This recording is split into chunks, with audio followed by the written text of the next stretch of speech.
안녕하십니까 선생님들.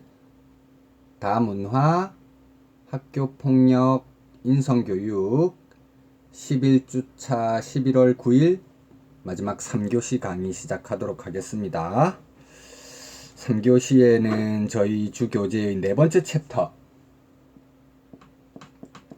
인성교육을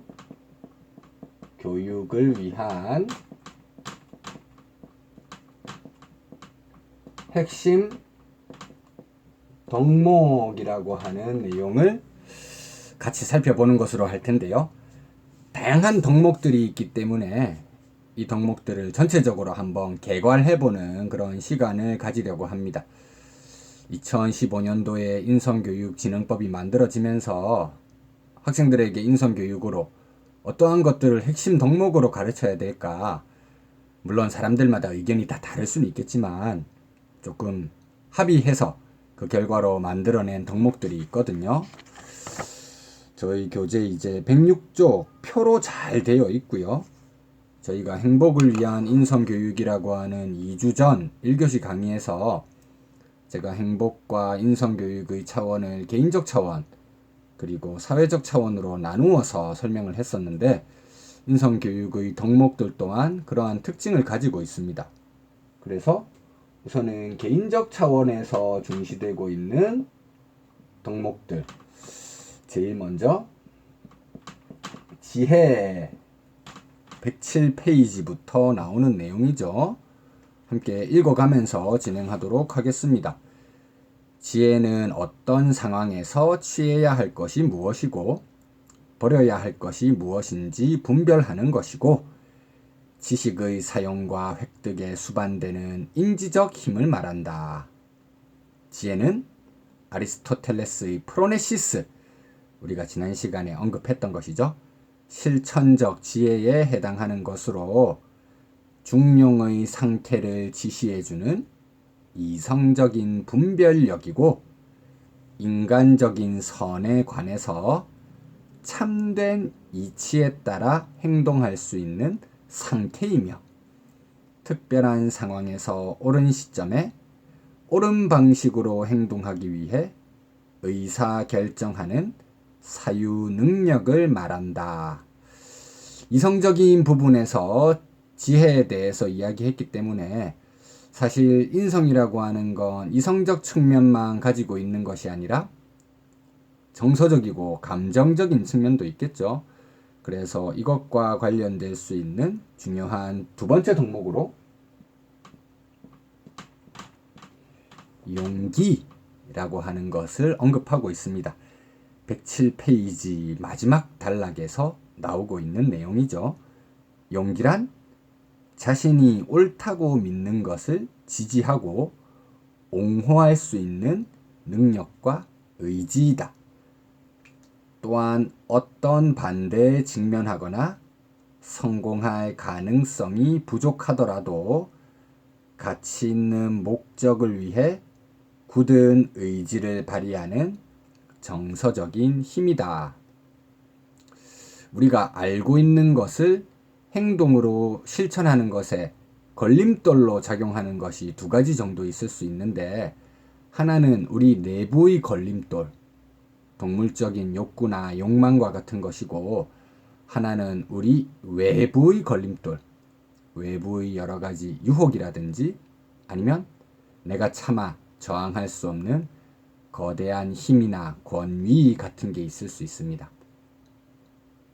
여러분들 세계대전 끝난 다음에 전범 재판 받았을 때 엄청 유명한 사람으로 알려져 있는 아이히만 다들 알고 계실 겁니다.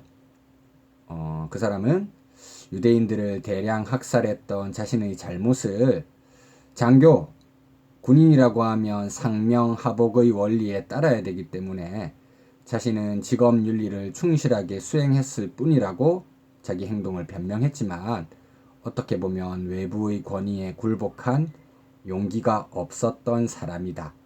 우린 이렇게 평가할 수도 있는 부분이기 때문에 인성에서 중요하게 가르쳐야 할 덕목으로 용기를 언급하고 있는 건 설득력이 있는 내용일 것 같습니다. 그 다음 내면적으로 봤을 때 자신의 욕구 때문에 올바른 행동을 하지 못할 가능성도 배제할 수가 없다고 이야기했었잖아요. 그래서 그런 내면적 욕구를 이겨내고 꿋꿋하게 자기 행동을 해 나가는 자세 또한 필요할 것입니다. 그것이 바로 성실이라고 하는 것이죠. 108페이지 두 번째 단락부터 나오는 것입니다. 성실은 거짓됨이 없이 자기가 하는 일에 정성을 다하는 자세를 말한다. 중용이라고 하는 경전에서 성실이라고 하는 덕목을 특히 중요시 여기고 있죠. 성이란 하늘의 도이고 성을 이루려고 노력하는 것은 사람의 도이다. 하늘의 이치가 변함없이 사계절을 운행하고 계절에 따라 생명을 내서 기르고 다시 거두어 들이는 것처럼 인간도 자신이 해야 할 바를 꿋꿋하게 거짓됨 없이 성실하게 해 나가는 자세가 중요하다. 나 자신의 도덕적 완전성 유지를 위해서 성실이라는 것이 중요하다. 그것을 하기 위해서 나쁜 것을 참아내고 올바른 생활 습관을 마련해 나가는 자세 또한 필요할 수 있을 것입니다. 그래서 또 다른 덕목으로 절제라고 하는 내용을 언급하게 되는 것이죠. 절제 109페이지 두 번째 단락부터 나오고 있는 부분입니다. 절제란 스스로의 욕구, 감정 등을 잘 통제하고 다스리는 것을 말하는데요. 이 절제는 과도함에 맞서는 힘이자 자신의 욕망과 욕구, 충동을 알맞게 조절해서 표출하는 힘입니다. 절제력이 강한 사람은 동기를 억제하는 것이 아니라 욕망 때문에 자신을 비롯한 다른 사람들에게 해를 끼치지 않도록 적절한 기회가 올 때까지 기다릴 줄 아는 능력을 가지게 됩니다. 이렇게 해서 자연스럽게 개인적 차원의 덕목과 사회적 차원의 덕목으로 연결될 수 있는 교두보를 절제라고 하는 측면에서 마련하고 있는 것이고요. 그 다음부터는 사회적 차원의 덕목들을 이야기하고 있는데 이 사회라고 하는 것이 여러 가지 인간 사이의 관계 혹은 인간과 다른 존재들 사이의 관계 속에서 구현되는 것이기 때문에 다음부터는 관계적 차원의 덕목이라고 해서 범주화해서 여러 가지 덕목들을 제시하고 있습니다. 유교에 대해서 계속 이야기하게 되는데요. 유교 사상가 공자 같은 경우에 인이 인간의 내면적 도덕성이라고 하면서 가장 중요시 여기고 있잖아요. 이 인을 실천하는 첫걸음으로서 강조하고 있는 것이 있죠. 그렇습니다. 효입니다. 효. 그렇기 때문에 관계적 차원의 첫 번째 덕목으로서 효도를 이야기하고 있는데요. 굉장히 유의미한 자리매김이라고 할 수 있겠죠. 109쪽 마지막 단락에 나오고 있습니다. 효도는 모든 행위의 근본이면서 동시에 인을 행하는 근본이 되는 것으로 그 구체적인 모습은 양지와 양구체의 실천으로 나타난다. 양지라고 하면 부모님의 뜻을 받드는 것이기 때문에 정신적 차원의 효도, 양구체는 부모님의 입과 몸을 만족시켜 드리는 것이기 때문에 물질적 차원의 효도, 이 두 가지가 다 병행되어야 한다는 것이죠. 효경이라고 하는 책에 보면 효를 실천하는 구체적인 방법으로 해서 효도의 시작과 효도의 완성에 대해서 이야기하고 있는 것이 있죠. 아마 선생님들께서도 익히 들어서 잘 알고 계시는 구절일 것 같습니다.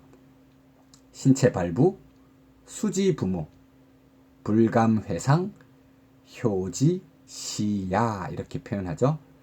신체 머리끝부터 발끝까지는 부모님에게서부터 물려받은 것이기 때문에 감히 훼손하지 않는 게 효도의 시작이 되겠고요. 그렇다면 효도의 완성은 무엇인가? 입신행도, 몸을 바르게 세워 도를 행하고요. 양명어후세, 후세 널리 이름을 알려 이현부모, 부모님을 높게 해주는 것이 효지종야라, 효도의 완성이라고 하죠. 우리가 보통 입신양명이라고 표현하는 것인데요. 이것은 자기 혼자만 이름을 날리는 게 아니라 자연스럽게 부모님에 대한 효도와 연결되는 부분이라고 말할 수 있겠습니다. 이렇게 해서 효도를 관계적인 부분의 첫 번째 덕목으로 이야기하고 나서 그 다음에도 중요한 것이 나오고 있죠. 예절. 관계를 형성하기 위해서 우리 삶의 기본 매너와 같은 게 필요할 겁니다. 이 예절이라고 하는 것은 110쪽 두 번째 단락입니다. 사람이 만든 질서에 따라 나와 남을 구분하고 그 구분에 따라 알맞은 표현 방법을 정한 것입니다. 예절에서 매우 중요한 것은 외부적인 형식보다도 우리가 상대하는 대상을 고귀한 인성으로 생각하면서 대하는 그러한 마음가짐이라고 말할 수 있다. 최근에 제가 인상 깊게 봤었던 뉴스 기사 중에서 이제 어떤 친구가 결혼식 하는데 지방에서 서울 올라오면서 이제 축의금을 3만 원 하고 본인이 축의금 3만 원 했다는 게 너무 미안해서 그 친구에 대한 미안한 마음으로 식사 대접 받는 건 생략하고 그냥 바로 내려가면서 친구에게 장문의 편지를 남기고 갔던 그런 경우가 있더라고요. 사실 올라갔다 내려갔다 교통비까지 하면 3만 원보다 훨씬 더 많이 들었겠죠. 하지만 그 친구한테 미안해서 지방에서라도 올라와서 형편이 어려운데도 불구하고 생일에 그 결혼에 대해서 축하는 해주고 그 미안한 마음을 표현하기 위해서 식사는 먹지 않고 간다. 3만 원이라고 하는 금액이 적다. 외면적인 부분이 중요한 것이 아니라 그 속에 담겨있는 마음이 훨씬 더 예절에 있어서는 중요하다. 이걸 알 수 있는 훈훈한 사례가 아닐까 싶어서 선생님들께 소개를 한번 드려봤습니다. 그 다음 이런 예절, 내면적인 정신이 중요하다고 했죠. 앞에 있는 사람을 나와 똑같은 사람으로 인정하는 것입니다. 그와 관련되는 것이 바로 존중이라고 말할 수 있겠죠. 110쪽 마지막 단락에 나오는 내용입니다. 존중은 정중하고 사려 깊은 방식으로 다른 사람들 대함으로써 그들이 존엄성을 가진 가치 있는 존재라는 것을 보여주는 것이다. 인간은 사물이 아니며 모든 사람은 존엄하게 대우받을 권리를 가지고 있다. 성경의 황금률을 여기서 이야기하고 있는데요. 네가 대접받고 싶은 대로 상대를 대하라. 저희가 2교시에서 간략하게 언급했던 칸트 정엄명령 이야기한다고 했었죠. 정엄명령 가운데 두 번째가 인간주의 혹은 인격주의 정식이라고 부르는 것인데요. 너 자신에 있어서나 아니면 다른 모든 사람에 있어서나 그 사람의 인격을 결코 단순한 수단이 아니라 언제나 동시에 목적으로 대우하라. 인간이라는 이유 하나만으로 목적으로 대하는 것, 소중하게 대하고 존중하는 자세가 잘 드러나는 내용이라고 말할 수 있을 것 같습니다. 자, 이러한 존중이 실천되기 위해서는 다른 사람들에 대한 배려 행위가 있어야 되겠죠. 그래서 그 다음 덕목은 배려가 되겠습니다. 111페이지로 넘어가게 되는데요. 배려는 나와 너의 관계 속에서 정의되는 것으로 관계적 존재인 인간이 다른 사람의 행복이나 복지 등에 관심을 가지면서 그들의 필요나 요구에 민감하게 반응을 보이는 것을 의미한다. 물론 요즘은 양성평등 사회이기 때문에 남자와 여자와 남자를 구분해서 이야기하는 것이 그렇게 환영받지 못하는 게 현 세태이긴 하지만 도덕성에 있어서도 남성과 여성, 여성과 남성의 성차가 있습니다. 남자는 딱딱한 정의 지향, 규칙 지키고 경쟁에서 이기고 이런 걸 중시 여긴다고 한다면 여성들의 도덕성 목소리는 훨씬 더 따뜻하고 말랑말랑합니다. 가까운 사람들 사이의 친밀한 관계, 그 속에서 표현되는 배려라든지 상대방에 대한 무한한 애정, 이런 것들이 여성의 도덕성과 관련되는 내용이거든요. 그래서 이 배려라고 하는 걸 굉장히 중요시 여기는 직업군 혹은 그것을 바탕으로 한 학문 집단이 있습니다. 간호사 혹은 간호학을 연구하는 집단에서 배려라고 하는 키워드가 우리의 정체성을 잘 나타낼 수 있는 중요한 덕목이다, 이렇게 해서 강조하고 있더라고요. 실제 간호사들이 환자들을 배려하고 따뜻한 보살핌 펼치는 거 보면 어울리는 말이 아닐까, 이런 생각을 해볼 수 있을 것 같습니다. 자, 그 다음 친밀한 사람들의 관계, 이것에서도 중요한 덕목이긴 하지만 친밀하지 않다고 하더라도 사람들 사이의 여러 가지 관계 속에서 어떠한 행위가 의도치 않았건 의도했건 결과를 발생시키면 그 결과에 대한 책임을 수행하는 자세가 굉장히 중요하다고 말할 수 있거든요. 그래서 우리가 다음 덕목으로는 책임에 대해서 말할 수 있을 것 같습니다. 책임. 자, 111페이지 마지막 단락에 나오는 건데요. 상호 의존적으로 결합된 인간 공동체 내에서 공동선의 실현을 위해 각 구성원에게 부여된 역할과 의무를 충실히 이행하는 것을 말한다. 이 책임이라고 하는 것이 기본적으로 어원상 부름에 대해 응답하는 능력을 가진다, 이렇게 되어 있습니다. responsibility가 영어로 책임이잖아요. 이것에 있는 어원적인 의미가 ability to respond, 부름에 응답하는 능력, 다른 사람 사이에 의사소통하면서 생겨난 일들에 대해서 스스로 자신의 소임을 다하는 것, 이것이 책임과 관련되는 내용이라고 이해해 두시면 좋을 것 같습니다. 그렇기 때문에 책임이라고 하는 건 기본적으로 인간과 인간 사이의 관계에서 일방적이라기보다는 쌍방의 것이라고 볼 수 있겠죠. 그래서 언제나 부르는 쪽과 응답하는 쪽이 서로 대응하는 것이다. 부르는 쪽은 가정일 수도 있고 회사나 기관일 수도 있으며 사회나 국가일 수도 있고 또는 인류일 수도 있다, 이렇게 이야기하고 있네요. 근데 요즘은 특히 인성교육에 있어서도 사람들이 지금 관계의 차원을 이야기할 때 인간과의 관계만 유지하는 것이 아니죠. 인간이 생존해 나가기 위해서 환경의 존속 또한 필요하기 때문에 자연 환경에 대한 책임, 이런 식으로 확장된 책임에 대해서도 논의할 수 있습니다. 자연 환경에 대한 책임을 이야기할 때 기존의 인간들 사이의 책임과는 조금 다른 성격을 가지는 것이, 인간들 사이의 책임이라고 하는 건 상호적인 개념이라고 한다면 자연 환경에 대한 책임, 이것은 일방적 책임이라는 특징을 가질 수 있습니다. 책임을 수행할 수 있는 주체는 오직 인간밖에 없는 것이기 때문이죠.